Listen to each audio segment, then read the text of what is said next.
Hello and welcome to the first special episode of Editor's Note. My name is Matthew Salzano and I'm the general manager of Mast TV. This is my partner in crime, Samantha Lund, who's the editor-in-chief of the Morning Mast and the brand new Mast Magazine, which just premiered today, Friday, September 4th. We're going to chat a little bit about how this came into being and where it's going in the future. So Sam, tell us about the inspiration for Mast Magazine. How did this happen? Okay, so Mast Magazine was kind of this vague idea we had when it came time to produce a newspaper. We had a bunch of these long form stories that we didn't really know what to do with. They weren't news, they weren't features, didn't really have a whole lot to do with, sports or arts and culture. They were just these story ideas about opinions on campus, or these story ideas about these huge issues on campus that nobody was really talking about. So we kind of came down to the best way to show these would be in a magazine versus a newspaper, because it's a little bit less, this week this happened and a bunch of wider issues. We've also had an issue with, we want students to feel like they can be artistic with the news, and you can't really be artistic with a newspaper. It's black and white, it's text. But with the magazine we get to have a lot of fun with colors and pictures, so it's for students to learn the different types of writing pretty much.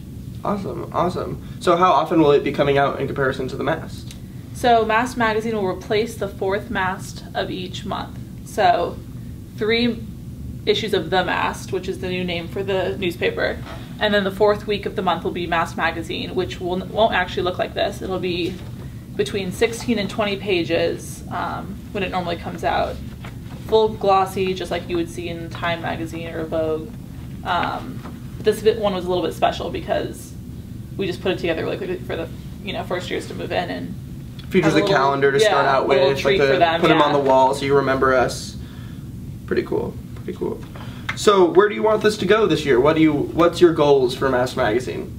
My goals for Mast Magazine are to just do a few longer form stories. I want a few really good long form stories that get people talking and get people interested in what Mast Magazine is and what it represents. And I mean, one of my goals, just as a person, because I like to keep my magazines and put them on display in my living room, and I like people to come over and read them. I'm kind of hoping it becomes that, where Lutz will take it and keep it all month long. Yeah. Put it on display, and then you get a new one every month, like a subscription to a regular magazine. Sure. So it's a little bit less disposable than a newspaper. It stays in your room. It's like a book. Awesome. And how can students get involved?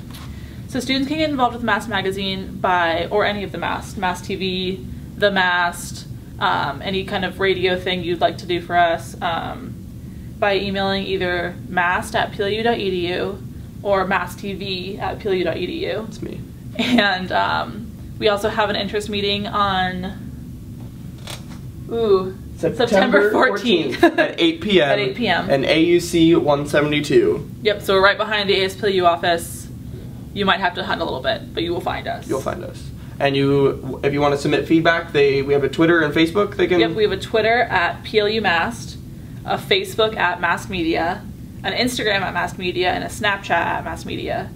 So you could yell at us from all types of medium if you do not like what we say. You can also email mast@plu.edu if you want to submit an opinion or have any questions, or just want to submit one thing throughout the year and not actually work with us. Everything's totally welcome. Awesome. And be sure to stay tuned to Mast Media Facebook, Twitter, and our website. That's mastmedia.plu.edu for more Editor's Note and more stories and a whole great year ahead. Perfect. Thanks.